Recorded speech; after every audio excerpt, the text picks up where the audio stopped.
আমার মুসলমান বন্ধুগণ, গভীর মনোযোগ। আল্লাহর পয়গম্বর ঘোষণা করলেন মসজিদে, আমি আমার মেয়ে ফাতেমাকে বিয়ে দিতে চাই। মদিনার মসজিদের ভিতরে জুমার সালাতের পরে ঘোষণা করে দিলেন, কেউ কি আছো আমার মেয়েকে বিয়ে করবা? মনে হয় ফাতেমাকে বিয়ে করার লোক নাই। আল্লাহর পয়গম্বর বলেন, কে আছো আমার মেয়ে ফাতেমাকে বিয়ে করবে? ফাতেমাকে বিয়ে দিতে চাই। এই কথা বলবার পরে সাহাবায়ে কেরামের মধ্যে এমন কেউ নাই যে নবীজির কাছে বিয়ের প্রস্তাব দেয়নি ফাতেমার ব্যাপারে। বড় বড় রাজা বাদশাদের ছেলেরা পর্যন্ত বিয়ের প্রস্তাব দিয়েছে, কিন্তু বিয়েতে রাসূল রাজি না। এইভাবে দীর্ঘ কয়েক মাস চলে গেল, শত শত বিয়ের প্রস্তাব আছে, কোন বিয়েতে আল্লাহর পয়গম্বর রাজি হতে চান না। হযরতে আবু বকর, ওমর, উসমান বসলেন। তিনজন বসে বললেন, উসমানকে সবাই বলতেছে, আপনার তো শালি, আপনার শ্বশুর, আমাদের তো আপনার শ্বশুর, আর সে আমাদের মেয়ে বিয়ে করছে, আমরা তার শ্বশুর। ও উসমান, ফাতেমাকে কোথায় বিয়ে দিয়ে যায়? নবীজি কেন রাজি হন না? ভালো ভালো টাকাওয়ালার ছেলেদের কাছ থেকে বিয়ের প্রস্তাব এসেছে, নবীজি রাজি হলেন না। একদিন উসমান আর আবু বকর বলতেছেন, আলীকে ডাক দিয়ে, আলী এদিকে আসো, তুমি কি শুনছো নবীজি মসজিদের ভিতরে ঘোষণা করেছেন ফাতেমার বিয়ের ব্যাপারে? আমি তো শুনছি, কত মানুষ বিয়ের প্রস্তাব দিয়েছে, আল্লাহ রাসূল রাজি না। আমাদের মন বলতেছে তুমি যদি বিয়ের প্রস্তাব দাও তাহলে রাসূল রাজি হয়ে যাবেন। পড়েন সুবহানাল্লাহ। আলী বলছেন, তোমরা কি আমার মায়ের খাওয়াইতে চাও? আমার ঘর নাই, আমার বাড়ি নাই, আমার বাপ নাই, আমি নবীজির বাড়িতে থাকি, তার ঘরে খাই, এর বাইকটা মানুষ, কাজ কাম কিচ্ছু নাই, বেকার যুবক, আর আমার কাছে ফাতেমারে বিয়ে দিবেন? আমি এই কথা বলতে পারবো, নবীজির কাছে গিয়ে এই কথা বলতে পারবো না। আবু বকর, ওমর, উসমান ভালো করে আলীরে বুঝাইয়া রসুলের কাছে পাঠাইছে। নবীজি ফজরের নামাজ পড়ে মসজিদে বসে আছেন, ওয়াজ করতেছেন। আলী নবীজিকে সালাম দিয়ে বলছেন, আসসালামু আলাইকা ইয়া আইয়ুহান নবিয়্যু ইয়া রাসূলুল্লাহ, আমি আপনাকে কিছু জিজ্ঞাসা করতে চাই। রাসূল বলছেন, আলী বলো, কি বলতে চাও? এই কথা বলার পরে রসুল উপরের দিকে তাকায় দেখেন আলী যে বলছিল ইয়া রাসূলুল্লাহ কিছু বলতে চাই, এই কথা বইলা দাঁড়ায়া থাকে নাই, দিছে দৌড়, মসজিদ থেকে দৌড় দিয়ে বাইরে চলে গেছে। নবীজি বলেন, কি রে, আসলো কিছু বলতে, না বইলা আবার চলে গেল। আরো কিছুদিন পরে আলী, ইয়া রাসূলুল্লাহ আমি কিছু বলতে চাই। নবীজি বলছেন, বলো। উপর দিকে তাকায় দেখেন আলী আর নাই, দৌড়। বাহিরে গিয়ে উসমান আর আবু বকর কয়, ভাই তোমাদের কি দুশ্মনী আছে আমার সাথে? তোমরা রসুলের কাছে আমার কি প্রস্তাব নিয়ে পাঠাইছো? যদি ওর মায়ের শুরু করে আমার মসজিদের ভিতরে, আমি খাটো বেটে টাকা পয়সা নাই, তার ঘরে থাকি, সাইয়্যিদাতু নিসাই আহলিল জান্নাহ, জান্নাতে সকল মহিলাদের নেত্রী, তার বিয়ের প্রস্তাব নিয়ে আমি যাচ্ছি। উসমান বলছে, ভাই তুমি জানো না, কিন্তু আমাদের মন বলতেছে রসুল তোমার জন্য অপেক্ষা করতেছে, যাও না একটু দেখো না। 2 দিন গেছি, আজকে যদি যাই আর নবীজি যদি আমার কিছু জিগায়, আমি কব আমি কিচ্ছু জানি না, এরা আমারে পাঠাইছে, সব দুষেদের, আমি বিয়ে করতেই রাজি না, আমি বাইচে যাবো, তোমরা একটু বিপদে পড়বা, যাও। আমার বন্ধুগণ, হযরতে আলী ফজরের সালাত পড়ে বসছেন, নবীজি বসছেন। আলী বলছেন, ইয়া রাসূলুল্লাহ আমি আপনাকে একটা প্রশ্ন করতে চাই, বলে নাই, মানে প্রশ্ন পর্যন্ত আসছে। নবীজি দাঁড়াই আলীর হাত ধরছেন, কর যাইতে পারবি না আজকে? সুবহানাল্লাহ বললেন না, আজকে আর যাইতে পারবি না, প্রতিদিন এসে খালি বলতে চাই, দৌড়, আজকে বইলে যাওয়া লাগবে। আলীর যখন নবীজি হাত ধরছে, আস্তে করে আবু বকর মসজিদে বাইরে চলে গেছে, ওমরও চলে গেছে, উসমান বাইরে একবার যার যার বাড়িতে যাও, আলী যদি বিপদে পড়ে তাহলে কিন্তু খবর আছে সবার, এর আগে বাড়িতে যাও। আলী বলতেছেন, ইয়া রাসূলুল্লাহ, আমি কিছু বলতে চাইছিলাম। নবীজি বলছেন, বলো বলো, কি বলবা? হুজুর, আমি ভুলে গেছি। সুবহানাল্লাহ বললেন না, ভুলে গেছো তুমি না? 3 দিন এসে বলছো হুজুর আপনারা দেখি আমি ভুলে যাই। বলা লাগবে, বলতে মানে ছাড়ম না তোমারে। আলী তাকায় দেখে পিছন দিকে চাইয়া, যেই 3 জন পরামর্শ দিছে একজনও নাই। কয় তাইলে মাইটটা তো আমার উপরে ফালাই দিল এরা। আলী বলছেন, ইয়া রাসূলুল্লাহ, আমি বলতে চাইছিলাম কিন্তু ভয় পাচ্ছি। নবীজি বললেন, ভয় নাই, কি বলতে চাও? আলী, তুমি আমার চাচাতো ভাই, খুব ভালো করে তোমাকে আমি চিনি, তুমি আমাকে চিনো, কি বলতে চাও বলো? আলী বলছেন, ইয়া রাসূলুল্লাহ, এই যে ফাতেমার বিয়ের কথা। তো বিয়ের কথা কি হয়েছে বলো, কি সমস্যা, কোথায় পাইছো, কোন পাত্র পাইছো? আমি। সুবহানাল্লাহ বলেন না। হুজুর, আমার একটু ছাড়েন না, আমি একটু বাইরে থেকে আসি। ওর তুলে দৌড় দিব, দৌড়। নবীজি বলছেন, আলী দাও। এই 6 মাস থেকে মানুষ আমার কাছে বিয়ের প্রস্তাব নিয়ে আসছে, কত টাকাওয়ালার ছেলে বিয়ের প্রস্তাব নিয়ে আসছে, আমি তো রাজি না। আল্লাহ ইশারা করে দিয়েছেন, ফাতেমাকে বিয়ে দিলে আলীর কাছেই দিতে হবে। আল্লাহু আকবার বলেন, আল্লাহু আকবার। আলী, আমি তোমাকে পছন্দ করে রাখছি, তোমার কাছে বিয়ে দিব। ইয়া রাসূলুল্লাহ, আমি রাজি, তাইলে শুরু করে দিন বিয়ে। সুবহানাল্লাহ বলেন না। নবীজি বলেন, কি হলো? বলতে দেখি রাজি হয়ে গেল তুমি, আমার মেয়ের অনুমতি লাগবে না? হুজুর, ঠিক আছে, অত আমার সিনে আপনি একটা অনুমতি নিয়ে এসা আজকে বিয়েটা পড়াই দেন। নবীজি বলেন, ঠিক আছে, বিয়ে যখন করতে চাও, মোহরের টাকা আছে? মোহর মানে কি? আজকে রাত্রে তো আপনার ঘরে খাইলাম, আপনার ঘরে আমি থাকি, আপনি 2-4 টাকা আমার পকেট খরচের জন্য দিলে আমি চলি, তো আমি আবার কোত্থেকে পাইব? আমার কাছে কোনো টাকা পয়সা আছে? আপনি তো আমার অভিভাবক, তো বিয়ের কথা আপনি বলছেন, আপনি ব্যবস্থা করে দিন। নবীজি বললেন, আলী, বিয়ে তো করবা, ঠিক আছে, আমার মেয়ে তো রাখবা নিয়ে কোথায়, গড় কই এটা কি আমারে বলতেইব? আপনি আমার অভিভাবক, প্রয়োজন আপনি এই রুমটা ছেড়ে দিবেন আমার জন্য। সুবহানাল্লাহ বলেন না। আপনি আমার জন্য ছেড়ে দিবেন, আমি থাকবো, আমি আপনার মেয়ের জামাই। নবীজি তো সবসময় মুচকি হাসেন, বলেন, আলী, তোমাকে আমি চিনি, ভালো করে চিনি, কারণ আনা মদিনাতুল ইলমে ওয়া আলিয়্যুন বাবুহা। রাসূল বলছেন, আমি হচ্ছে জ্ঞানের রাজ্য, আর এই রাজ্যে প্রবেশের দরওয়াজার নাম হচ্ছে হযরতে আলী। সুবহানাল্লাহ পড়ে। নবীজি বলছেন, আলী, ঠিক আছে, সব মানলাম, মোহর লাগবে তো মোহর, টাকা পয়সা আছে কিছু? ইয়া রাসূলুল্লাহ, 1 টাকাও নাই। গতকালকে আপনার কাছে পকেট খরচের টাকা চাইছিলাম, দেন নাই, আমার কাছে কোনো টাকা নাই। নবীজি বলেন, আলী, বিয়ে করবা ঠিক আমার মেয়েকে, কিন্তু মোহর তোমার নগদ লাগবে, নগদ, বাকি কোনো কারবার নাই। নবীজি বললেন, এই কথা? আলী বলছেন, তাইলে হইছে, বুঝছি, আমার আর কপালে বিয়ে নাই। নবীজি বলছেন, তোমার যে রুমে ঘুমাও কি আছে? ও কিচ্ছু নেই, যে কম্বল হিটা আপনি দিছেন, বালিশটাও আপনার। নবীজি বলছেন, আমার জিনিস বাদে তোমার কি আছে এটা কও, আমার জিনিস বাদ। ইয়া রাসূলুল্লাহ, আমার 2টা জিনিস আছে, একটা হইলো তরবারি, আর একটা হইলো ডাল, যুদ্ধ করার ডাল। তরবারিটা কিন্তু আমার বাবার দেওয়া, এটা আমার কাছে আছে, আর ডালটা, এই 2 জিনিস ছাড়া আমার কাছে কিছুই নেই। নবীজি বলেন, যাও বিক্রি করে আসো। তাইলের পরে বিক্রি করে আসো, বিয়ে করবা? ঠিক আছে, তাইলে আমি যাই। বিক্রি করার জন্য হযরতে আলী বের হয়েছেন রাস্তা দিয়ে। আমার বন্ধুগণ, আলী যখন যায়, রাস্তার মধ্যে হযরতে ওসমান হাঁটাহাঁটি করে।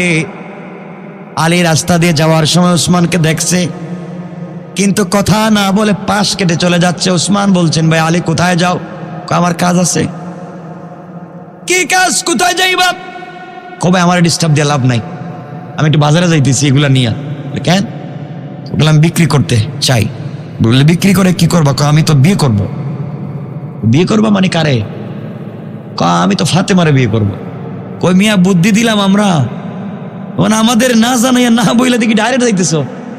ভাই টাইম নাই, আমার যাইতে দেন, এগুলো যাইতে দেন, এগুলো সময় না। আমার শালি, আর বিয়ে করবা তুমি, বুঝাইয়া পরামর্শ দিলাম আমি, তুমি আমার ভাইরা ভাই হইবা, আর এখানে দেখতেছি টাইম দিতেছ। সুবহানাল্লাহ বলেন। ভাই, মোহরের টাকা লাগবে। গরিব মানুষ, টাকা পয়সা নাই, আমি যাই এগুলা বিক্রি করে আসি। হযরত ওসমান বললেন, কয় টাকা বিক্রি হবে? আলী বললেন 9 টাকা। ওসমান নিজের পকেট থেকে টাকাগুলা দিয়ে দিলেন, বলেন ভাই এগুলো আমার কাছে বিক্রি করে দাও, আর তুমি ওগুলা নিয়ে যাও। হযরতে আলী টাকাগুলা নিয়ে রসুল পাকের কাছে দিলেন। রসুল পাক মোহর দিয়া দিলেন, নগদ মোহর দিয়া দিলেন। বিয়ে শুরু হলো। হযরত ওসমান চিন্তা করলেন, বিয়েটার পরামর্শ দিয়েছি আমি, তার ডাল তরবারি কিনেছি আমি, আর আলীর তো ডাল তরবারির বড়ই প্রয়োজন। হযরত ওসমান এসে আলী এবং ফাতেমার বিয়েতে এই ডাল আর তরবারি আবার গিফট করে দিলেন। সুবহানাল্লাহ বললেন না?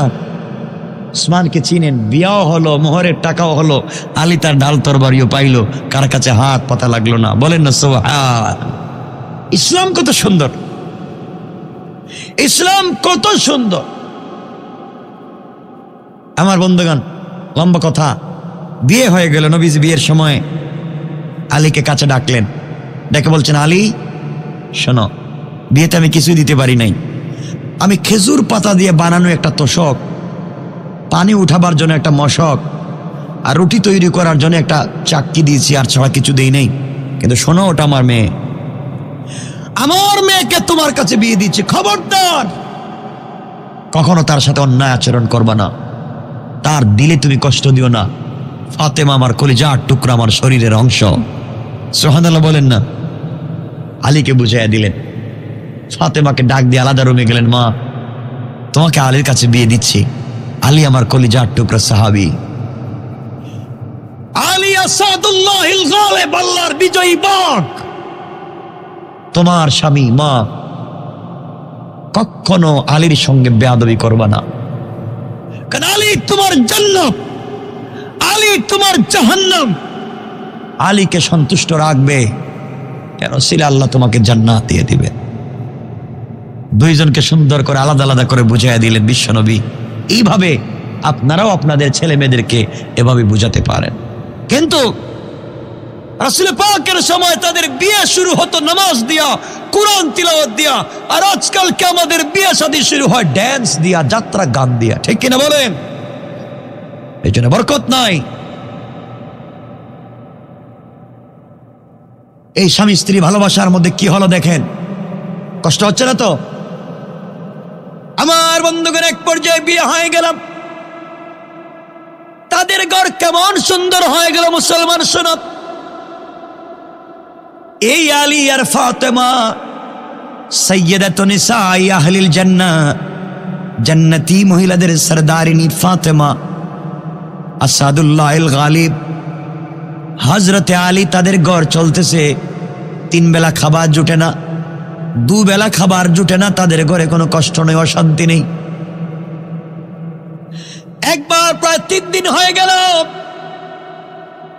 ফাতেমার ঘরে কোনো খাবার নেই, আলী কোনো কাজ খুঁজে পাচ্ছেন না। ফজরের সালাতের পরে ফাতেমা বলছেন, স্বামী রে, দীর্ঘ 3 থেকে 4 দিন হয়ে গেল ঘরে খাবার নাই, শরীর কাঁপতেছে, আমি আগের মতো আর দাঁড়াতে পারি না, সালাতের জন্য দাঁড়াতে পারি না। ও আলী, আমি না খেয়ে মারা গেলে আমার কষ্ট নাই, কিন্তু আমার চোখের সামনে যদি আমার কলিজার টুকরা 2টা সন্তান হাসান আর হোসাইন কষ্ট পায়, ওরা যদি কষ্ট পায়, আমি আলী কোনোভাবে ফাতেমা বরদাস্ত করতে পারবো না। সকালবেলা হযরতে আলী ঘর থেকে বের হয়ে গেলেন। শোনো, কি বুঝাতে চাই বুঝো। পরিবারের ভিতরে যদি বোঝাপড়ার মাধ্যমে শান্তি নিয়ে আসতে পারো, খাবারের জন্য দৌড়তে হবে না। আল্লাহ বলেছেন, গোলাম রে, ঘরটাকে তোমরা যদি জান্নাতের টুকরা বানাতে পারো, আমি আল্লাহ তোদের জন্য অরিজিনাল জান্নাত থেকে খাবারের ব্যবস্থা করে দিতে পারি। কোন সুবহানাল্লাহ। আমার বন্ধুগণ, এক পর্যায়ে হযরতে আলী সকালবেলা ঘর থেকে বের হলেন। রাস্তায় গিয়ে চাদর মুড়া দিয়ে রাস্তা দিয়ে হেঁটে যায়। আল্লাহর পয়গম্বর, আখিরি জামানার নবী জনাবে মুহাম্মদ রাসূলুল্লাহ সাল্লাল্লাহু আলাইহি ওয়াসাল্লাম আসতেছেন। রাস্তায় দেখা হয়ে গেল। আমার নবী ডাক দিয়ে বললেন, আলী, এত সকালবেলা ঘর থেকে বের হয়ে কোথায় যাও বলো তো? আমার কলিজার টুকরা ফাতেমা কেমন আছে? হাসান আর হুসাইন কেমন আছে? আমাকে কি বলা যাবে? আলীকে বিশ্বনবী প্রশ্ন করবার পরে আলী বলছেন, পয়গম্বরে আরবি, 3 দিন হয়ে গিয়েছে আমি ফাতেমার ঘরে খাবার দিতে পারি নাই। ওগো আল্লাহর পয়গম্বর, ফাতেমা দাঁড়াতে পারে না, বিছানা থেকে বসতে পারে না। হাসান আর হুসাইন অজ্ঞান হয়ে পড়ে যায়। জ্ঞান ফিরে ডাক দিয়া বলে, মা, তুমি যদি খাবার দিতে না পারো আমাদেরকে নানা জানের কাছে পাঠাইয়া দাও। নানার কাছে যদি চলে যাইবা আর খাবারও যদি না থাকে, আমরা আমাদের কলিজার টুকরা নানার চেহারার দিকে যদি তাকাইবা, একটাবার যখন নানার চেহারার দিকে তাকাই তখন মনে হয় আমাদের 1000 বৎসরের পেটের ক্ষুধা দূর হয়ে যায়। আগো পয়গম্বরে আরবি, ঘরের ভিতরে খাবার নাই, সকালবেলা বের হয়েছি, কেউ যদি আমাকে কাজে নেয় তাহলে কাজে যাব। আল্লাহর পয়গম্বর চোখের পানি ছেড়ে কাঁদলেন আর বলে, না হারে, আমার মেয়ে ফাতেমা, আজকে তার ঘরে খাবার নাই, মানুষ খাবার নষ্ট করে। আল্লাহর নবী বললেন, আলী রে, এই যে সামনে একটা খেজুর গাছ দেখা যায়, খেজুর গাছের নিচে গিয়ে বলবা আমি রসুল বলেছি, আল্লাহর নাম নিয়ে বলবা যেন তোমাকে কিছু খেজুর দেয়। হযরতে আলী দৌড়াইয়া খেজুর গাছের নিচে পৌঁছে গেলেন। গিয়ে দেখেন খেজুর গাছে খেজুর থাকবে তো দূরের কথা, একটা পাতাও নাই। গাছ যেন মরে দাঁড়িয়ে আছে এমন একটা খেজুর গাছ। আলীর মনে বিশ্বাস ছিল আল্লাহর পয়গম্বর বিশ্ব নবী পাঠিয়েছেন, বিশ্বাস ছিল আল্লাহর উপরে। খেজুর গাছের নিচে গিয়ে সালাম দিয়ে রাসূল পাকের সালাম পৌঁছে দিয়ে বলেন, খেজুর গাছ, নবীজি বলে দিয়েছেন আল্লাহর হুকুমে আমাকে কিছু খেজুর দেওয়ার জন্য। বলতে দেরি হয়েছে, রিওয়ায়াত হলো এমন সময় এই খেজুর গাছ থেকে তাজা তাজা খেজুর গাছের নিচে পড়তে দেরি হয় না। হযরত আলী কিছু খেজুর নিজে খেলেন, পকেটে নিলেন বা ব্যাগে নিলেন, বাড়িতে পৌঁছে গেলেন, মনে বড় আনন্দ। সংক্ষেপ করে বুঝাতে চাই যে কথা শুনেন। বাড়িতে যাওয়ার পরে হযরতে ফাতেমাকে দিলেন, হাসান হুসাইনকে দিলেন। খাওয়ার পরে কিছু খেজুর জমে গেল, থেকে গেল। এবার আলী বলছেন, ফাতেমা, জীবনে তুমি আমার কাছে কিছুই চাও নাই, জীবনে তুমি আমার কাছে কিছু চাইলে না, আজ যদি তুমি আমার কাছে কিছু চাও আমি তোমাকে দিব, নিয়ে এসে দিয়ে দিব। ফাতেমা বলছেন, স্বামী রে, আমার ঘরের ভিতরে 3 বেলার খাবার নাই, ঘরের ভিতরে দামি কোনো বিছানা নাই, ওয়াইড আলমারি, শোকেস নাই, টাইলস নাই, সিরামিক্স নাই, এসি নাই, এয়ার কন্ডিশন নাই, আমার ঘরে কিচ্ছু নাই। কিন্তু আমার ঘরটা আপনার প্রতি ভালোবাসায় ভরা, আমার আর কিছুই লাগবে না, দুনিয়ার জমিন থেকে না খেয়ে মরে যেতে চাই, কিন্তু কিয়ামতের দিনে আমি যেন আমার স্বামী তোমাকে না হারাইয়া যায়। কেমন ভালোবাসা ছিল পরিবারে।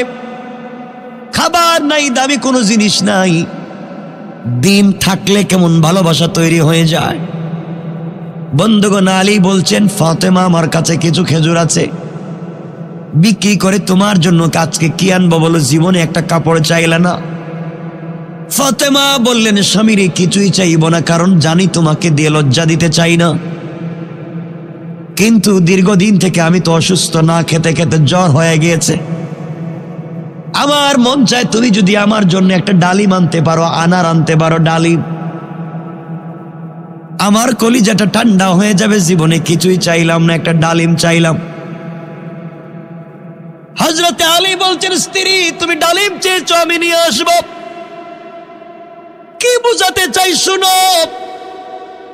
হযরতে আলী রাদিয়াল্লাহু তাআলা আনহু বাজারে গিয়ে খেজুরগুলাকে বিক্রি করে দিলেন। একটা ডালিম কিনলেন, একটা আনার কিনলেন, পকেটে নিলেন। মনে বড় আশা, আহারে আমার স্ত্রী ফাতেমা জীবনে কিছুই চায় নাই, কোনদিন আমার কাছে একটা টাকার কোনো জিনিস চাইল না। খেয়ে না খেয়ে করে পড়ে আছে, এরপরেও ভালোবাসার কমতি নাই। আজ আমার কাছে মাত্র একটা ডালিম চেয়েছে। ডালিম নিয়ে বাড়িতে যাই, মন খুলে নিজের হাতে ভেঙ্গে স্ত্রীকে খাওয়াবো। মনের ভিতরে ভালোবাসা, প্রেম নিয়ে ঘরের দিকে আসা শুরু করে দিলেন। এদিকে আসমানের উপরে আল্লাহর ফেরেশতারা বড় বলে শুরু করে দিলেন, আল্লাহর পয়গম্বরের সাহাবীরা আল্লাহর রাস্তায় শুধু দান খয়রাত করে যায়। একজন ফেরেশতা বললেন, থাকলে দেয়, না থাকলে কে কারে দেয়? ফেরেশতা বলতেছেন, নবীজির সাহাবীদের চরিত্র হলো থাকলেও দেয়, না থাকলেও দেয়। আল্লাহ ডাক দিয়ে বললেন, ফেরেশতারা এই ব্যাপার নিয়ে ঝগড়া করার দরকার নাই। জমিনের দিকে তাকায়া দেখো, আমার একটা গরিব গোলাম সাহাবী আলী বাড়িতে যায়। আমার আলীকে পরীক্ষা করে দেখো, আমার আলীর চরিত্র কেমন, তার পরিবারের চরিত্র কেমন। একজন ফেরেশতা মানুষের সুরত ধরে ভিখারির বেশে চাদর দিয়ে মুড়া দিয়া রাস্তার মধ্যখানে বসে বসে কাঁপতেছে আর কাঁপতেছে। আলী যখন রাস্তা দিয়ে চলে যায়, ডাক দিয়া বলছেন, ও আলী আপনি কোথায় যান, আপনি কোথায় যান? আলী বললেন, আমি বাড়িতে যাই। ফেরেশতা ভিক্ষুকের বেশ নিয়ে বলছেন, আলী রে, প্রায় সপ্তাহ দিন হয়ে গেল, খাবার নাই, না খেয়ে কলিজাটা শুকিয়ে যায়। তোমার কাছে যদি কোনো খাবারের জিনিস থাকে আমাকে দাও। আলী বলছেন, বাইরে তোমাকে দেওয়ার মতো আমার কাছে কিছুই নাই। ফেরেশতা ডেকে বলছেন, আলী রে, তোমার পকেটে তো একটা ডালিম দেখা যায়, তুই না বললা কেন? আমরা হইলে বলতাম তোমার চোখে ঠাডা পড়ছে। আমার জীবনে স্ত্রী কিছুই চায় না, একটা ডালিম চাইছে, তার দিকে তোমার চোখ গেল। আলী বললেন, ও ভিক্ষুক তুমি শোনো, বাড়িতে আমার স্ত্রী বড় অসুস্থ, দীর্ঘদিন পর্যন্ত জ্বর হয়েছে। আমার জীবনে তার কাছে কোনোদিন কিছুই দিতে পারি নাই। আজকে আমার কাছে একটা ডালিম চাইছে, জ্বরে আক্রান্ত হয়েছে, বাড়িতে নিয়ে যাই। ফেরেশতা বলতেছেন, ভাই বুঝতে পেরেছি, আমাকে দেওয়ার দরকার নাই, কিন্তু আল্লাহর ওয়াস্তে যদি দেও তাহলে আমি নিব। আলী এবার চিন্তা করলেন, তুমি আমার আল্লাহর নাম বলেছ, আমি আমার স্ত্রীকে ভালোবাসি, আমার সন্তানদেরকে ভালোবাসি, আমার নবীকে আমি ভালোবাসি, কিন্তু ভিক্ষুক তুই জানিস না আমি আমার আল্লাহকে কত ভালোবাসি। তুমি আমার আল্লাহর নাম বলেছ, যে আল্লাহর জন্য আমি আলী জীবন পর্যন্ত দিতে পারি। এই আল্লাহর নাম তুমি এই মুহূর্তে বলেছ। ও ভিক্ষুক, আল্লাহর নাম বললে কাউকে ফিরিয়ে দেওয়া যায় না, কিন্তু ডালিম আছে মাত্র একটা। তোমাকে দিয়ে দিলে বাড়িতে গিয়ে কি জবাব দিব? ভাইরে, তুমি অর্ধেকটা খেয়ে ফেলো, অর্ধেকটা বাড়িতে নিয়ে যাই। হযরত আলী ডালিম অর্ধেক এই ফকির বেশের ফেরেশতাকে দিয়ে দিলেন, অর্ধেক ডালিম নিয়ে বাড়ির দিকে রওনা দিলেন। ফকির ডাক দিয়ে বলছে, আলী রে, আপনি যাইয়েন না, আপনি আমার সামনে বসে পড়েন, আপনার চেহারা দেখে দেখে আমি খাবো, আমার কলিজাটা ঠান্ডা হয়ে যাবে, আপনি সুযোগ দেন। হযরত আলী বসে পড়লেন। এই ভিক্ষুক বেশের ফেরেশতা ডালিমের অর্ধেক খাওয়ার পরে বলতেছে, আলী রে, আমি তো অর্ধেক ডালিম খেয়েছি, আমার মনে হয় আমার কলিজার অর্ধেক ঠান্ডা হয়ে গিয়েছে, বাকি অর্ধেকটা যদি দেও পুরা কলিজা ঠান্ডা হয়ে যাবে, শান্তি পাবো। আলী ডাক দিয়া বললেন, বাইরে তোমার কি বিবেক নাই? আমি আমার অসুস্থ স্ত্রীর জন্য নিয়ে যাই, তুমি কি বলছো? ভিক্ষুক ডাক দিয়া বলছে, আলী রে, আমার জন্য না, তুমি যদি আল্লাহর ওয়াস্তে দাও। সুবহানাল্লাহ বললেন। এবার আলী বললেন, আবার আমার আল্লাহর নাম বলেছো, আমার আল্লাহর নাম যেহেতু আবার নিয়েছো, আমি তোমাকে বাকি অর্ধেকও দিয়ে দিলাম।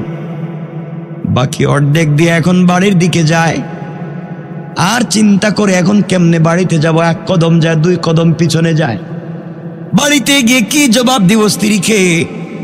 স্ত্রী যদি বলে, একটা ডালিম বলছিলাম আনতে পারলা না, তুমি কেমন জামাই, তা বলেন নাকি? তোমার কাছে একটা ডালিম চাইলাম, তুমি দিতে পারলা না।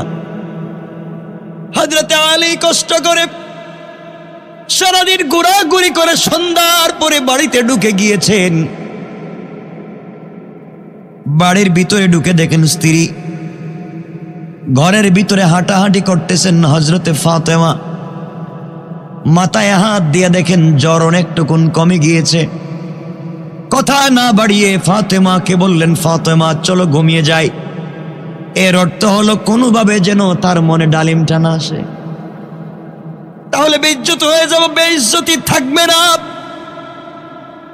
ঘুমিয়ে গিয়েছেন আর আল্লাহর কাছে বলতেছেন, আল্লাহ তাআলা, কোনোভাবে যদি ডালিমের কথা মনে না হয়, এভাবে যদি রাত্র শেষ হয়ে যায়, সকাল বেলা আমি একটা ব্যবস্থা করে দেব। এইভাবে চিৎকার করে করে কান্না করে ঘুমিয়ে পড়লেন।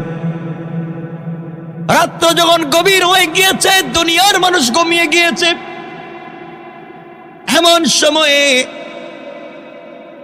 হযরতে আলী শুনেন কে যেন দরজায় ডাক দিছে। আলী বললেন, কে রে, কে দরজায় ডাক দিলা?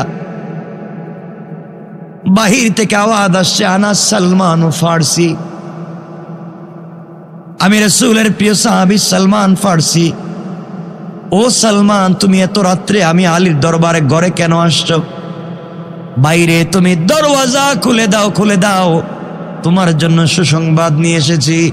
এই মুহূর্তে আল্লাহ রাব্বুল ইজ্জত ওয়াল জালাল তোমার জন্য জান্নাত থেকে ডালিম পাঠিয়ে দিয়েছে। আল্লাহু আকবার। হযরতে আলী দরজা খুলে দিলেন, ডালিমগুলা হাতে নিলেন, এক একটা করে গুনতে লাগলেন।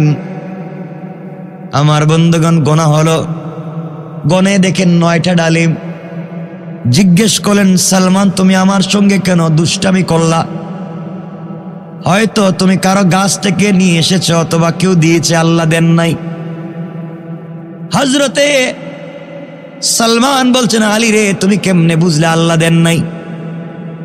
আলী বলছেন, ভাই সালমান, আজকের দিনে আমি আল্লাহর রাস্তায় একটা ডালিম দান করেছি, আর আমার আল্লাহ বলেছেন, মান জাবিল হাসানাতি ফালাহু আশরু আমসালিহা, যে আল্লাহ রাস্তায় 1 দিবে, কমপক্ষে আল্লাহ দিলে তাকে 10 দিবেন।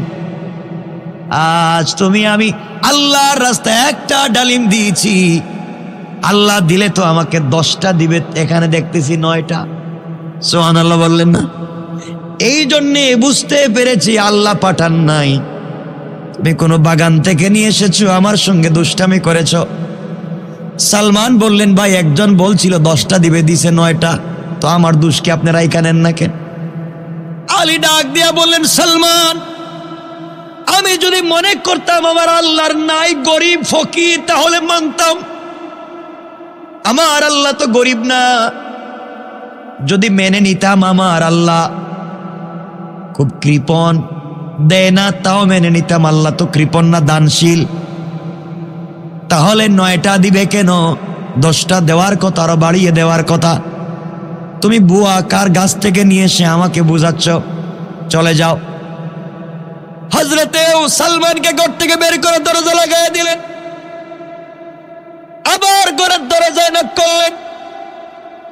হযরতে আলী দরজা খুলে দিলেন। সালমান বলছেন, ভাই আলী রে, আল্লাহর রাসূল আমাকে ঠিক 10টা দিছিলেন, আল্লাহ 10টাই জান্নাত থেকে পাঠাইছেন।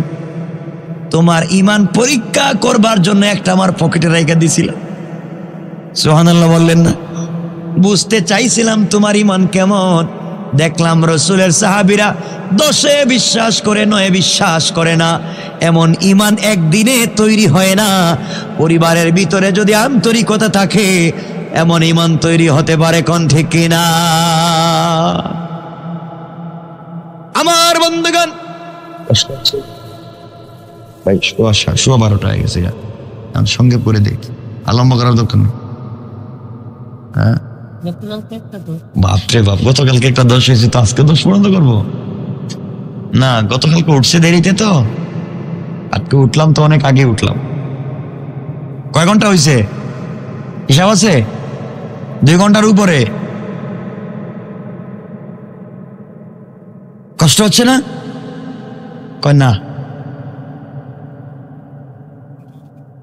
কষ্ট হচ্ছে। দেখতেছি যে মাঝে মাঝে মুরব্বীরা উঠে 1জন 2জন বসে প্রস্রাবে ধরে, মানে আজত আছে। কষ্ট হচ্ছে? একটু হাত উঠে দেখান কার কার কষ্ট হচ্ছে না। হচ্ছে না বলছি, ঠিক আছে না? কষ্ট হচ্ছে না তো? আল্লাহ কবুল করো। জোরে বলেন, আর আওয়াজ করে বলেন, চিৎকার করে বলেন আমিন। এমন পরিবার চাইতো ইনশাল্লাহটা বলেন। আমার বন্ধুগণ, আমার ভাইরা, কথা তো লম্বা, আমি পরিবারকে বোঝাতে চাই। কে বোঝাতে চাই শুনেন। আমার ভাইরা, পরিবারকে সুন্দর পরিবার করুন, বুঝা পড়ার পরিবার বানান।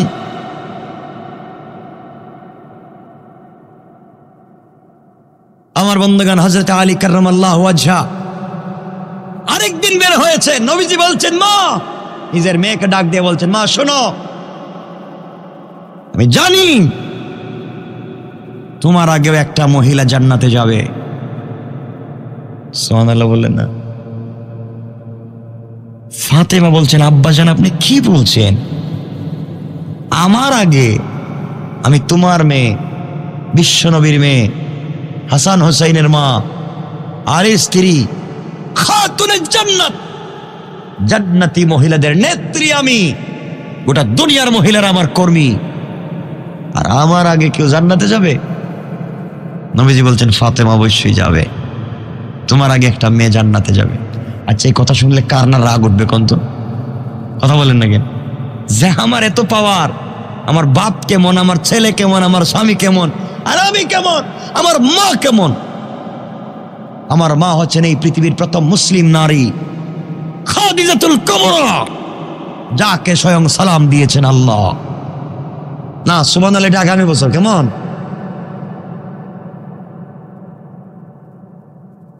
এমন মায়ের মেয়ে, এমন বাবার মেয়ে, আর আমার আগে একটা মহিলা জান্নাতে যাবে। বাপ, বিশ্বাস করি না। আপনি আমার এটা বুঝেন কেমনে? নবীজি বলেন, মা বুঝবা, একটু সময় নাও। হযরত ফাতেমা বলছেন, বাপ আমারে বুঝাই দিতে হইব। কেমনে আমার আগে আরেকটা মহিলা জান্নাতে যায়? এই কথা এজন্য বলতে চাইতেছি, এই মহিলা কি কাজ করে জান্নাতে আগে যেতে পারে, আমাদের মায়েরাও এই কাজ করতে পারে। বলেন না? মানে এতদিন তো আপনাদের বিপক্ষে বলছি, এখন একটু তাদের বিপক্ষে বলে দিই নাকি? তাহলে আপনারা শান্তি মজা পাইয়া যে, মানে আমারে আর আর গালি দিবেন না, খুশি হয়ে যাবেন। ঠিক না? ঠিক তো? ঠিক কয় আমার ভাইরা। শোনেন, আমি বলতে চাই, পরিবারকে সুন্দর পরিবার বানান। সব সময় পরিবারে হাসি খুশি থাকেন, আপনার বাচ্চারাও এমন হবে। নিজের ছেলের বউকে নিজের মেয়ে মনে করেন। আজকে এখানে যারা আমার মায়ের আসছেন, অনেক শাশুড়িরা আসছেন, আসছে না বস শুনতে, অনেক শাশুড়িরা আসছেন। আজকে তো ঘরের ভিতরে দেখবেন শাশুড়ি আর বউ যুদ্ধ তো আছেই। এটা মানে আমেরিকা আর রাশিয়ার যুদ্ধ মনে করেন। প্রতিদিন 2-4 হুমকি দমকি হয়, ঠিক না? ঠিক কেন? এগুলা চলবে না, এগুলা পরিবারে চলবে? কথা বলেন না কেন? শাশুড়িরা ছেলের বউকে নিজের মেয়ে মনে করেন, নিজের মেয়ের হাজার দোষ যেমন আপনার চোখে পড়লেও দোষ মনে করেন না, নিজের ছেলের বউর হাজার দোষকে আপনি দোষ মনে করবেন না। আর ছেলের বউ যারা আছেন, আপনারা শাশুড়িকে নিজের মা মনে করেন। বলেন ইনশাআল্লাহ, ইনশাআল্লাহ বলেন। নিজে পর্দায় থাকেন। পর্দায় থাকবার অর্থ এটা নয় যে রাত দিন শুধু হাত মোজা পাও মোজায় লাগাইয়া বৈশা থাকবেন আর বুরকা পরে ঘুরবেন রাস্তায়। বুরকা এটা হিজাব, বুরকা এটা পর্দা নয়। বুরকা তো আজকালকের বুরকা একটা ফ্যাশন, এটা ডিজাইন। কথা বলেন না কেন? পর্দা হলো মাথার চুল থেকে পায়ের পাতা পর্যন্ত এমন একটা পোশাককে ছেড়ে দেওয়া, যে পোশাক ছেড়ে দিলে শরীরের কোনো অঙ্গ প্রত্যঙ্গ বোঝা যায় না, তার নামই হচ্ছে পর্দা। কথা বুঝাইতে পারছি? এমন পর্দার দরকার। ইনশাল্লাহ বলেন, সবাই বলেন ইনশাল্লাহ। বোরকা একটা দিয়ে দিলেন, আর এটার নাম হয়ে গেল পর্দা। ডিজাইন করে একটা হিজাব দিয়ে দিলেন, এদিকে পাথর লাগাইছে, এদিকে পাথর লাগাইছে, এদিকে লাল লাইট লাগাইছে, এদিকে কালো লাইট লাগাইছে, তো আরো বেশি ছেলেরা দেখবে, ঠিক না বলেন? ডিজাইন করা যাবে না। মায়েরা বোনেরা ব্রু প্লাক করা যাবে না, এগুলো হারাম, হারাম। আলগা চুল মাথায় লাগানো যাবে না, হারাম। মাথার চুল কাটা যাবে না সামন দিক দিয়ে, হারাম। দেখবেন মহিলারা ব্রু প্লাক করেনি, হারাম। মাথার চুলে আলগা চুল লাগায়, মানে এক্সট্রা চুল লাগায়, আছে না এগুলা? এগুলা হারাম, একবারে চূড়ান্ত পর্যায়ে হারাম, এগুলো করা যাবে না। ঠিক আছে, 7 তালা বোরকা মানে কি? মানে ডিজাইন 7 তালা। এটা দেন কেন কিনে? এটা কিনে দিবেন কেন?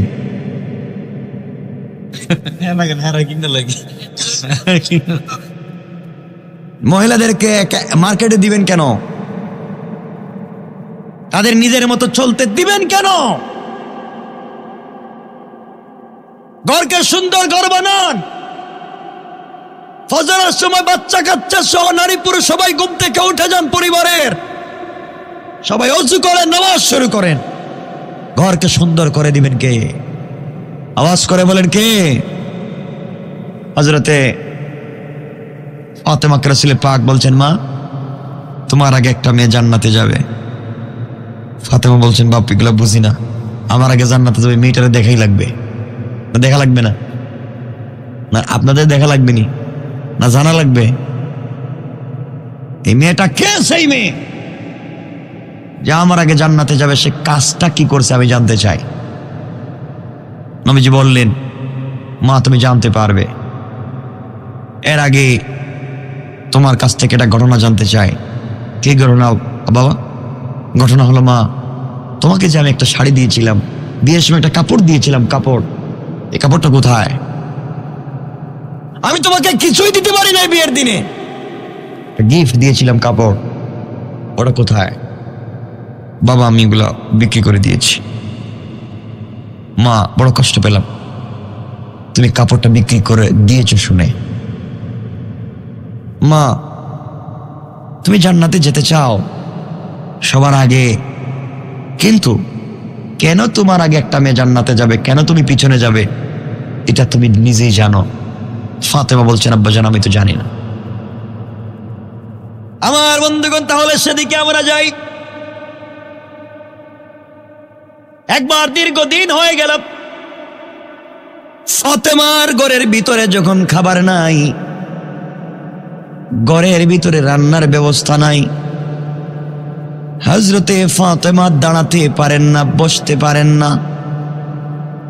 আলীকে ডাক দিয়া বলছেন, স্বামী আমার মনে হয় দুনিয়ার জমিনে আর বাঁচব না, আমি মরে যেতে পারি কষ্ট করে করে, আমার সন্তানগুলাকে কষ্ট দিতে চাই না। আলী, বাবা আমার কাছে একটা কাপড় দিয়েছেন, ওই কাপড়টা তুমি বাজারে বিক্রি করে দিতে পারো, জয় টাকা পাও, ওই টাকা দিয়ে খাবার এনে আমার সন্তানদেরকে দাও। মনোযোগ দিয়ে শুনেন কি বুঝাতে চাই। হযরত আলী কাপড় নিয়ে বাজারে পৌঁছে গেলেন। বাজারে যাওয়ার পরে রাসূল পাকের দেওয়া গিফট হযরতে ফাতেমাকে দেওয়া এই কাপড়টা হযরতে আলী 6 টাকায় বিক্রি করে দিলেন। কয় টাকায়? 6 টাকায় বিক্রি করে দিয়া আলী যখন রাস্তা দিয়ে আসতেছে বাজার থেকে খাবার ক্রয় করবে, এমন সময় আল্লাহ আলীকে পরীক্ষা করবার জন্যে 2 জন ফেরেশতা পাঠাইয়া দিলেন, যাও আমার আলীকে গিয়ে দেখো আমি আল্লাহকে কতটুকুন ভালোবাসে। আলী, যেই আলী আমাকে এতটুকুন ভালোবাসে তোমরা জানো না রে। আল্লাহ আসমানের উপরে আলীর প্রশংসা করলেন। আলী এমন এক বীর পুরুষের নাম, দুনিয়ার জমিনে কোনোভাবে যখন তীর খোলা যাচ্ছিল না, কারণ আমার নবী জানাইয়া দিয়েছেন, সাহাবীরা শোনো, আলী যখন নামাজে দাঁড়িয়ে যাবে তখন তোমরা তীর খুলতে পারবে। আলী যখন সালাতে দাঁড়িয়ে যায় দুনিয়া ভুলে যায়, একমাত্র আমি আল্লাহ ছাড়া আর কারো কথা মনে থাকে না। এই আলী যখন নামাজে দাঁড়িয়ে যায় টান দিয়ে গোশত ছিঁড়ে গেছে, তীর খুলে ফেলছে, আলী কিছুই বলতে পারে নাই, কারণ দুনিয়ার জমিনে আলী যখন নামাজে দাঁড়িয়ে যায় তখন একমাত্র আমি আল্লাহ ছাড়া আর কাউকে চিনে না। ফেরেশতারা বলেন, আল্লাহ তাআলা আলীকে পরীক্ষা করা দরকার। আলী যদি আপনাকে তো ভালোবেসে থাকে, আলীকে আমরা পরীক্ষা করতে চাই। আল্লাহ বলেন, আলী 6 টাকা নিয়ে রাস্তা দিয়ে বাজারে যায়, দেখো গিয়া 2 জন দাঁড়াইয়া রাস্তায় কাঁপতেছে আর কাঁদতেছে, সালাম দিয়ে বলছে, আলী আমাদের 2 জনের পরিবার, আমরা বিনদেশী মানুষ, এই দেশে আমাদের বাড়ি না, আইসা আমরা বিপদে পড়ে গিয়েছি, আল্লাহর ওয়াস্তে যদি আমাদেরকে কিছু দেও আমরা সন্তানদের জন্য নিব। আল্লাহর নাম যখন বলেছেন, পকেটের মধ্যে 6 টাকা আছে, স্ত্রীর কাপড় বিক্রি করা টাকা, বাজারে যাবেন কিছু ক্রয় করবেন এই জন্য রেখেছিলেন। কিন্তু দুর্ভাগ্য হলো তারা যখন আল্লাহর নাম বলেছে আলী সবকিছু ভুলে গিয়েছেন। আলী চিন্তা করেন, আমার সন্তান আমার স্ত্রী না খেয়ে মরে যেতে পারে, কিন্তু আমার সামনে যদি কেউ আমার আল্লাহর নাম বলে তাকে আমি খালি হাতে ফিরিয়ে দিতে পারি না। তিনি বললেন, শোনো রে, আমার আল্লাহর নাম যেহেতু বলেছ তোমাদেরকে খালি হাতে ফিরিয়ে দেওয়া যায় না। এই কথা বলে 6 টাকা বের করে ওদেরকে দান করে দিলেন, যাও নিয়ে যাও। আমার বন্ধুগণ, আমি জানতে চাই, কাপড় ছিল, কাপড় আসেনি, কথা বলেন না কেন? কাপড়ও নাই, টাকাও নাই, খাবার কিনে নিয়ে যাওয়ার মতো ব্যবস্থা নাই। আলী আল্লাহর কাছে কান্না করে বলছে, আল্লাহ তাআলা এই মুহূর্তে আমি কি করতে পারি আল্লাহ তাআলা? আলী কান্না করে করে সামন দিকে যায়। কিছু দূর যাওয়ার পরে দেখে একটা লাল ঘোড়া নিয়ে একজন লোক দাঁড়িয়ে আছে। আলীকে দেখে ডাক দিয়ে বলছে, আলী রে, তুমি কি ঘোড়াটা ক্রয় করবা? আলী ডাক দিয়ে বলেন, ভাই আমার কাছে 1 টাকাও নাই, আমি ঘোড়া কিনবো কেমনে? বিক্রেতা বলছে, ভাই আলী রে, তুমি যদি কিনো তোমাকে আমি বাকিতে বিক্রি করব, তবে 100 টাকায় তোমার কাছে আমি বিক্রি করব। আমার গুড়া তুমি নিয়ে যেতে পারো, বিক্রি করে আমার টাকা আমাকে দিবা, লাভ তুমি নিয়ে যাও। আলী চিন্তা করলেন, বাকিতে যখন গুড়া দিতে চায় আমি নিয়ে যাই। আলী গুড়া নিয়ে বাজারে পৌঁছে গেলেন। বাজারে যাওয়ার পরে একজন লোক এসে আলীকে বলছে, তোমাকে তো চিনি লাগে, এত সুন্দর গুড়া কত টাকায় বিক্রি করতে চাও? আলী চিন্তা করলেন, আমি আবার কয় টাকা দাম বলবো, জানি না কিছুই। তিনি বললেন, ভাইরে তুমি বলো কয় টাকা দিয়ে কিনে নিবা? লোকটা বলছে, তোমার গুড়াটাকে আমি 160 টাকা দিব। সুবহানাল্লাহ বলেন। আলী চিন্তা করলেন, 160 টাকা মানে 100 টাকা মালিকরে দিলে 60 টাকা লাভ, দামাদামি করে লাভ নাই, এমন কাস্টমারকে ফিরিয়ে দেওয়া যায় না। তিনি বললেন, ভাই আলী, ভাই কাস্টমার ক্রেতা, আপনি গুড়াটা নিয়ে যান, 160 টাকা দেন। সংক্ষেপ করে ঘটনা বুঝাতে চাই, 160 টাকা দিয়ে গুড়াটা বিক্রি করে রাস্তায় এসে গুড়ার মালিককে 100 টাকা দিয়ে দিলেন। আছে কত? আল্লাহর রাস্তায় দিনে দান করেছিলেন কত? 6 টাকা। আল্লাহ বলছেন 1 দিলে 10। আলী তুমি আজকে 6 টাকা আমি আল্লাহর রাস্তায় দান করে যে উদারতা দেখিয়েছ, আমি আল্লাহ সন্ধ্যা হওয়ার আগে আগে 6 10 60 টাকার মালিক বানাইয়া দিলাম। আল্লাহু আকবার বলেন। কেমন রব! আলী এবার বাজারে গিয়েছে, মন বড় খুশি। আগে 6 টাকার খাবার কিনবার কথা ছিল, এখন বাজারে গিয়ে 60 টাকার কিনছে। কম হইছে না বেশি? খাবার কিনে কাঁধের মধ্যে নিয়েছেন, স্ত্রীর জন্য কিছু কেনাকাটা করেছেন। বাড়ির দিকে যান, কাঁধের মধ্যে বস্তা। বাড়ির দরজায় গিয়ে হাজির হয়ে গিয়েছেন। হযরতে ফাতেমাকে ডাক দিয়েছেন। ফাতেমা দরজা খুলে বলছেন, স্বামী এই ব্যাপার, কি ব্যাপার? আপনার কাছে এত খাবার কোত্থেকে এলো? বস্তা বস্তা খাবার, দেখা যায়। এত টাকা আপনি কোথায় পেলেন? আমার কাপড় তো এত টাকায় বিক্রি হওয়ার কথা না, কাপড়টা তো পুরাতন। হযরতে আলী বললেন, ফাতেমা তোমার কাপড় আমি 6 টাকায় বিক্রি করেছি। ফাতেমা বললেন, স্বামীরে খবরদার ঘরে ঢুকবা না, আমার ঘরে খাবার নিয়ে ঢুকবা না। তোমার কাঁধের মধ্যে যেই খাবার দেখতেছি এগুলা 6 টাকার না, এগুলা অনেক বেশি টাকার। যেই লোকটার পকেটে 1 টাকাও ছিল না, সে এত টাকা কোথায় পেল? ও স্বামী, আমি না খেয়ে মারা যেতে পারি, সন্দেহজনক কোনো হারাম খাবার আমি ফাতেমার ঘরে ঢুকতে দিব না। আগে বলো টাকা পাইছো কোথায়? এত টাকার খাবার আনছো কেন? টাকা কোথায় পেয়েছো? আলী বলছেন, স্ত্রী রে তুমি আমাকে জানো ভালো করে আমি কেমন লোক। আমি অন্যায় করবার মতো লোক না। তুমি আমাকে ঘরে ঢুকতে দাও, তোমার কাছে খুলে বলবো। ফাতেমা বলছেন, না না, এখানে বলেন। দেখবেন আমাদের গ্রাম অঞ্চলে এমন মহিলা আছে, স্বামীকে দরজা দাঁড় করে এবং আগে বলেন কি আনছেন, কথা বলতে আসেনি, কি আনছেন আগে বলেন, ঘরে ঢুকতে দিতাম না। আসেনি, এখন খুব খুশি আপনারা।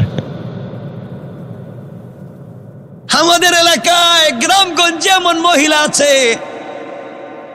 ও যুবক, তোমাদেরকে বলছি, কিছু যুবক আছে বিয়ের আগে মা বাপকে দেখতে পারে, বিয়ার পরে বউ যা কয় তাই শুনে মা বাপরা দেখতে পারে না।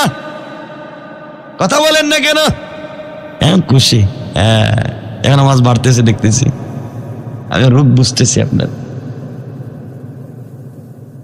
এমন স্ত্রীও এলাকায় পাওয়া যায়। বিয়ের পরে এলাকার বড় হুজুরের কাছে যায়, গিয়ে বলে, হুজুর আমাকে একটা গরম তাবিজ দেন। কি তাবিজ? ও কেমন গরম তাবিজ? আমার স্বামী যা ইনকাম করে টাকা পয়সা শুধু আমারে দেও, হের মা বাপরে যেন না দে, হের ভাই বোনরে যেন না দে। কথা কোন থেকে ঠিক কিনা? ওরে বাবা, ঠিক কর।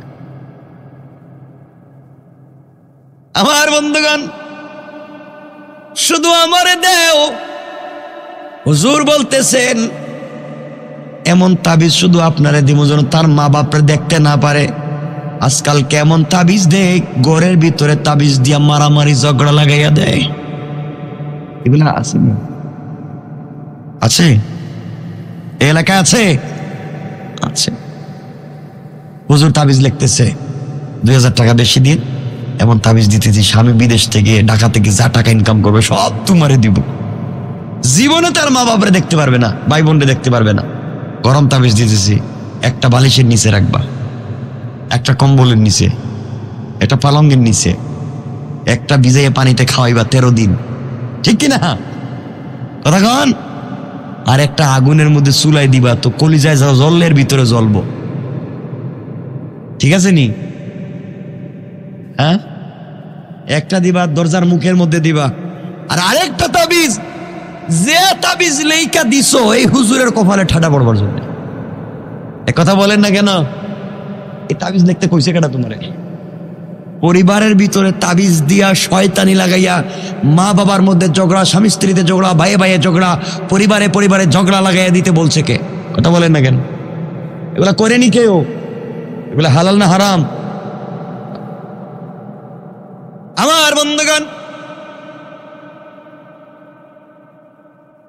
আল্লাহর পয়গম্বর এবার বলছেন না, ও ফাতেমা, তুমি আমার কাছে জানতে চাইলা তোমার আগে কেমনে মেয়েটা জান্নাতে যাবে। যেই মেয়েটা তোমার আগে জান্নাতে চলে যাবে এই মেয়েটা অমুক গ্রামের কাটুরিয়ার স্ত্রী, তার নাম হলো জামিলা। সুবহানাল্লাহ বলেন। আব্বা, কাটুরিয়ার মেয়ে স্ত্রী আমার আগে জান্নাতে যাবে, আর আমি তোমার মেয়ে, আমি মেয়েরা দেখা লাগবে। নবীজি বলেন যাও, এই হলো তার ঠিকানা, তার সঙ্গে দেখা করে আসো। কেমন মেয়ে যাই না আসো। আমার বন্ধুগণ, এক পর্যায়ে হযরতে ফাতেমা পরের দিন সকালবেলা ফজরের সালাত পড়ে কাটুরিয়া স্ত্রীর বাড়িতে পৌঁছে গেলেন। সংক্ষেপ করে বুঝাই, দরজায় গিয়ে নক করলেন।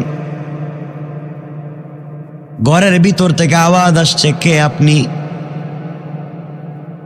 আমি ফাতেমা, বিশ্ব নবীর মেয়ে, এসেছি আপনার সঙ্গে দেখা করার জন্যে।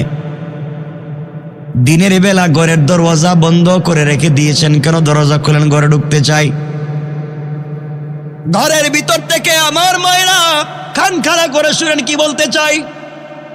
ঘরের ভিতর থেকে কাটুরিয়ার স্ত্রী জবাব দিচ্ছেন, ফাতেমা বেয়াদবি মাফ করবেন, আপনি কলিজার টুকরা বিশ্ব নবীর মেয়ে আমি জানি,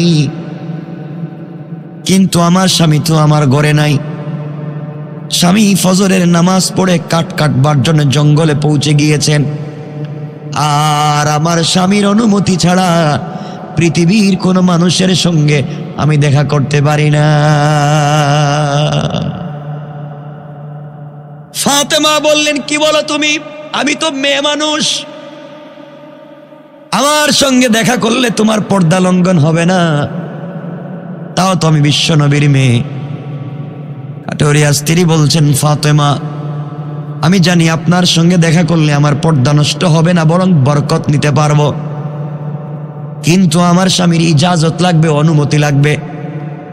আমি আমার স্বামীর অনুমতি ছাড়া দুনিয়ার কারো সঙ্গে দেখাও করব না, কথাও বলতে চাই না। আমি আমার স্বামীকে এতটুকু ভালোবাসি, আমার স্বামী কাট কাটলে কি হবে? স্বামীর সঙ্গে জান্নাতে যেতে চাই, দুনিয়ার জমিনে তার আমানত রক্ষা করতে চাই। আমি স্বামীর ঘরে স্বামীর অনুমতি ছাড়া কাউকে ঢোকাতে পারবো না। ও ফাতেমা, বেয়াদবি নিবেন না, আপনি ব্যাক করে বাড়িতে পৌঁছে যান, আগামীকালকে সকালবেলা আবার আসবেন। আমি আপনার ব্যাপারে আমি আমার স্বামীর কাছ থেকে অনুমতি নিয়ে রাখবো। চিন্তা করে একটা কাটুরিয়ার মেয়ে একজন মহিলার সঙ্গে দেখা করতে চায় না স্বামীর অনুমতি ছাড়া। আর আপনার আমার স্ত্রী গ্রামের মহিলারা স্বামীর অনুমতি কি, স্বামী তো কই তাকে কই যায়, স্ত্রী স্বামীও জানে না। ঠিক কিনা বলেন? এখন ঠিক কইবেন। আমার বন্ধুগণ, এক পর্যায়ে হযরতি ফাতেমা চলে আসলেন। পরের দিন সকালবেলা যখন বেক করে চলে যাবেন, আবার যাবেন কাঠুরিয়ার বাড়িতে,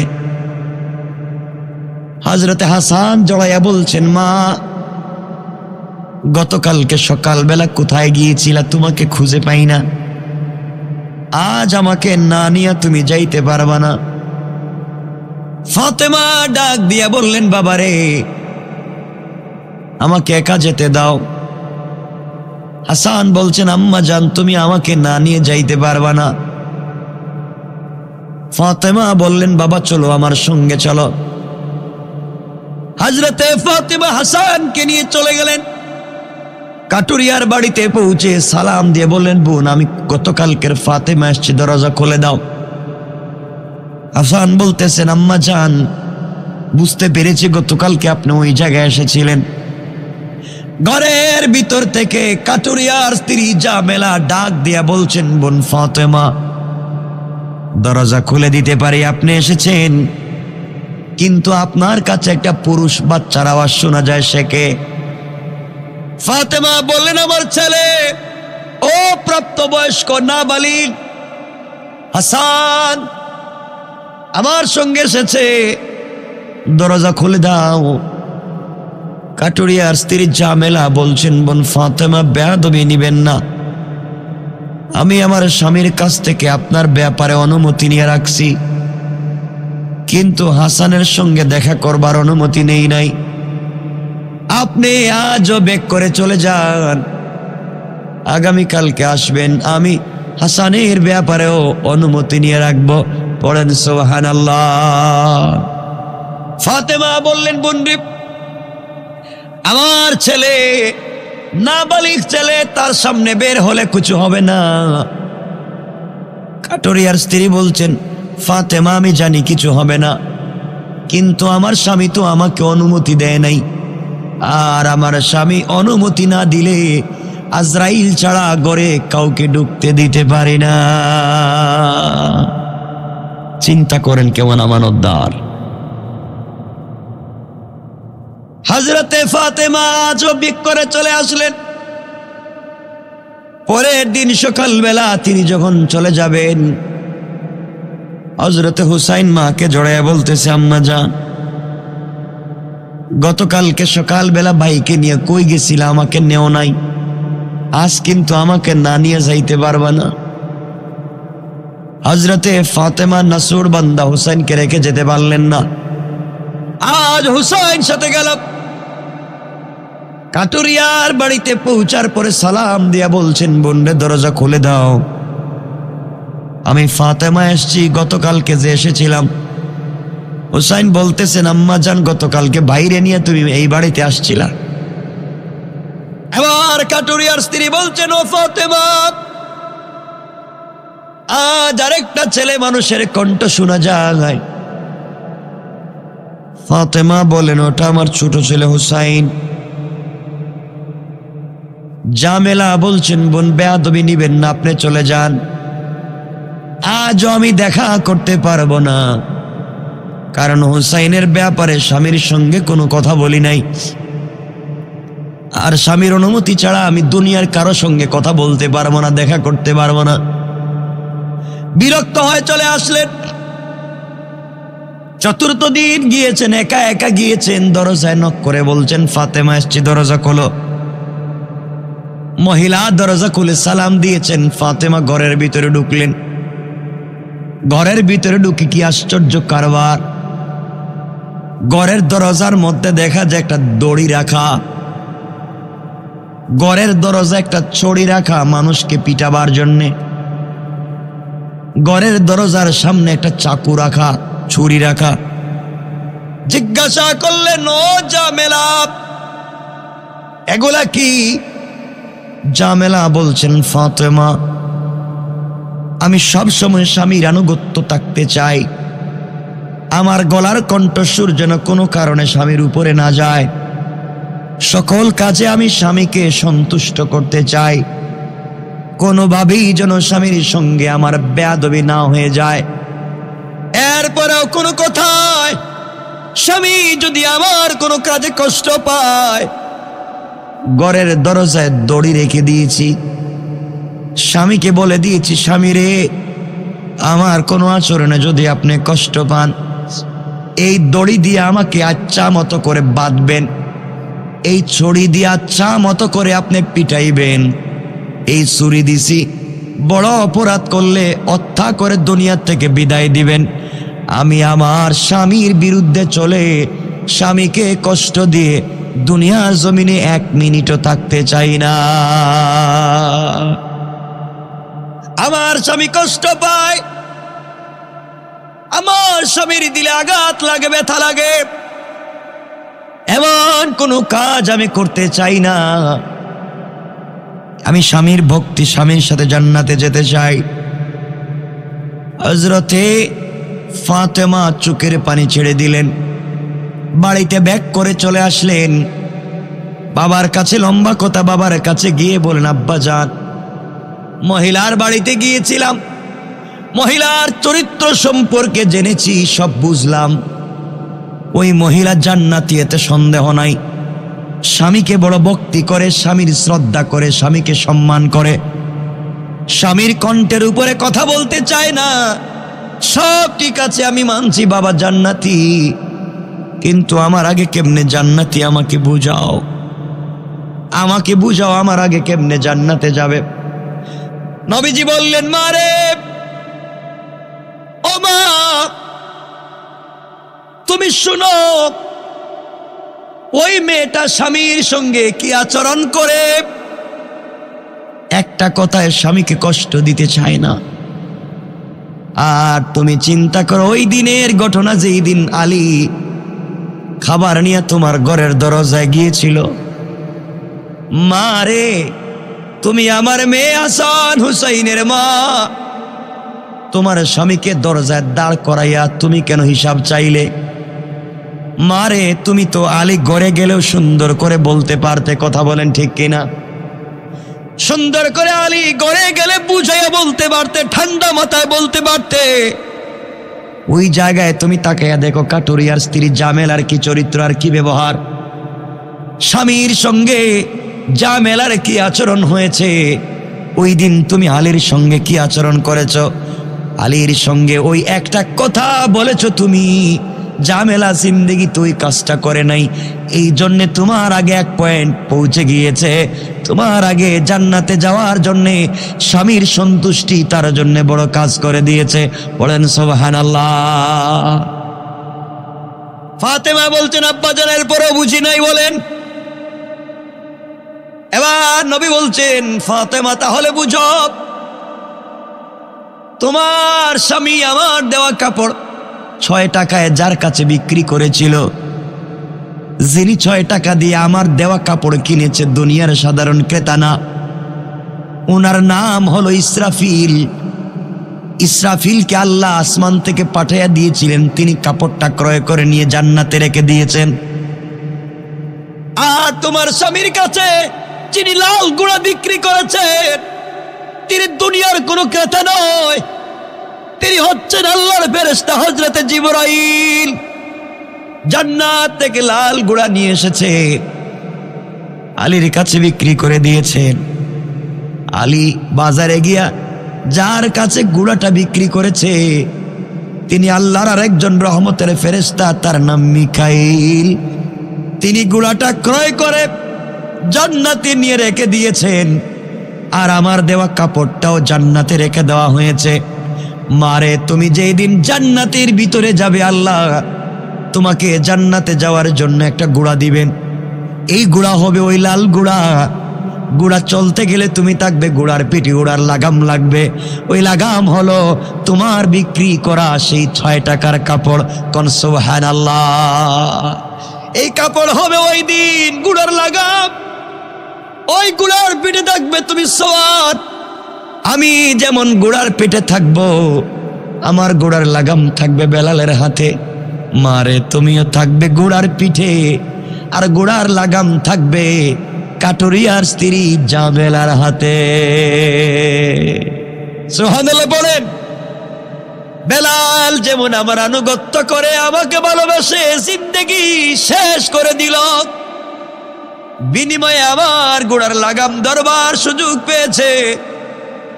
কাটুরিয়ার স্ত্রী জামেলা স্বামীর খিদমত করে এমন মর্যাদায় পৌঁছে গিয়েছে, আল্লাহ তাকে তোমার ঘোড়ার লাগাম ধরবার সুযোগ করে দিয়েছে। এই জন্য আমি লম্বা করতে চাই না, মা বোনদেরকে বোঝাতে চাই, রে মা, জান্নাতে যদি যেতে হয় অবশ্যই স্বামীর সন্তুষ্টি লাগবে। স্বামী যদি আপনাকে ডাক দেয় গভীর রাত্রে তার কাছে যাওয়ার জন্যে, আপনার শরীরে যদি অসুস্থতা না থাকে, শরীরে কোনো সমস্যা না থাকে, আর সারা রাত্র যদি স্বামীর গলা জড়াইয়াও আপনি ঘুমাইয়া যান, সারা রাত্রে নফল ইবাদত করলে যেই সওয়াব, আল্লাহ এই সওয়াব আপনার আমলনামায় দান করে দিবে।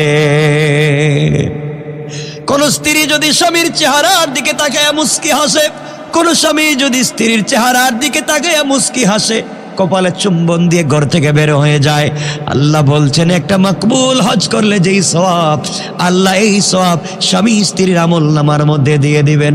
পড়েন সুবহানাল্লাহ। আল্লাহ বলছেন যেই করে স্বামী স্ত্রীর মধ্যে ভালোবাসা হবে, একজন আরেকজনকে বুঝবেন, আল্লাহ রব্বুল ইজ্জত ওয়াল জালাল ওই পরিবারের ভিতরে 71 জন ফেরেশতা পাঠায়া সব সময় 24টা ঘন্টা তাদের জন্য, পরিবারের জন্য রহমতের দোয়া করতে থাকেন। পড়েন সুবহানাল্লাহ। এজন্য আমরা শান্তি চাইতো, পরিবারে শান্তি চাইতো। মায়েদেরকে আরো বলছি শুনেন, আপনি যদি স্বামীকে সন্তুষ্ট করে কবরে যেতে পারেন, স্বামী যদি কিয়ামতের দিনে আল্লাহর কাছে বলে আমি স্ত্রীর উপরে সন্তুষ্ট, আল্লাহ কোনোদিন কোন স্ত্রীর আমলনামা চেক করবেন না, স্বামীর কথার উপরে আল্লাহ তাকে জান্নাতের ফয়সালা করে দিবে।